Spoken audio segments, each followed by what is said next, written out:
রাতে ঘুমানোর আগে এই 3টা সূরার আমল যদি আপনি করতে পারেন তাহলে রাতে আপনি কোনো খারাপ স্বপ্ন দেখবেন না।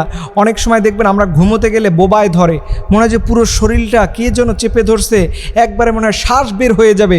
ঠিক এরকম যদি অবস্থা আপনার হয়, আপনি যদি রাতে খারাপ স্বপ্ন দেখেন, ভয়ের স্বপ্ন দেখেন, তাহলে মনে রাখবেন কোরআন আল কারিমের এই ছোট্ট 3টার আমল আপনি বাড়ায় দেন এবং এই 3টা সূরা পড়ে নবী সাল্লাল্লাহু আলাইহি সাল্লাম বলেছে তোমরা যখন ঘুমোতে যাবা অবশ্যই এই 3টা সূরা পড়ে তোমরা পুরো শরীরের মধ্যে মাসাজ করে নিবা, পুরো শরীরের মধ্যে ঝাড়ফুঁক করে নিবা।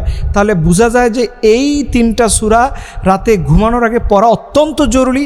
নবী সাল্লাল্লাহু আলাইহি সাল্লাম হাদিসের মধ্যে বলেছেন এবং এই আমলটা করে যদি কোনো বান্দা ঘুমোতে যায় তাহলে ইনশাআল্লাহ তাকে শয়তান কোনো খারাপ স্বপ্ন দেখাতে পারবে না, ঘুমের মধ্যে সে ভয় পাবে না, ঘুমটা তার ক্লিয়ার হবে, ঘুমের মধ্যে আল্লাহ পাকের রহমত সে পাবে।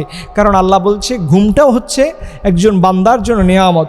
এই রাতটা আল্লাহ পাক তৈরি করেছেন মুমিনদের আরাম করার জন্য। আপনি ঘুমাতে যাবেন আর খারাপ স্বপ্ন দেখবেন। আমাদেরকে অনেকে ফোন দিয়ে বলেন, হুজুর আমি ঘুমের মধ্যে দেখেছি আমার আব্বাকে কে যেন মেরে ফেলেছে, আমি ঘুমের মধ্যে দেখেছি আমাকে কুকুর পায়ের মধ্যে কামড় দিচ্ছে। এই যে অসংখ্য স্বপ্ন আমরা দেখে থাকি, এই জাতীয় খারাপ স্বপ্ন থেকে যদি বাঁচতে চান তাহলে ঘুমের আগে অবশ্যই এই 3টা সূরা আপনি নিয়মিত আমল করবেন। কেমন করে আমল করবেন? যখন আপনি ঘুমোতে যাবেন ঘুমানোর আগে ওযু করে নেবেন এবং কয়েকবার দরুদ শরীফ পড়বেন। দেখেন দরুদের আমলের কথা আমরা বারবার কেন বলি? দরুদ ছাড়া দুনিয়ার কোনো দোয়া কবুল হয় না, দরুদের আমল ছাড়া কোনো কিছু কবুল হবে না। এর জন্য ঘুমোতে যাওয়ার আগে ওযু করে নেবেন, তারপরে দরুদ শরীফ পড়ে আপনি পড়বেন আউযু বিল্লাহি মিনাশ শাইতানির রাজিম বিসমিল্লাহির রহমানির রহিম। এরপরে আপনি পড়বেন সূরাতুল ইখলাস কুল হুয়াল্লাহু আহাদ, আউযু বিল্লাহি মিনাশ শাইতানির রাজিম বিসমিল্লাহির রহমানির রহিম কুল আউযু বিরাব্বিল ফালাক। এরপরে দ্বিতীয় নম্বরে আপনি পড়বেন আউযু বিল্লাহি মিনাশ শাইতানির রাজিম বিসমিল্লাহির রহমানির রহিম কুল আউযু বিরাব্বিন নাস।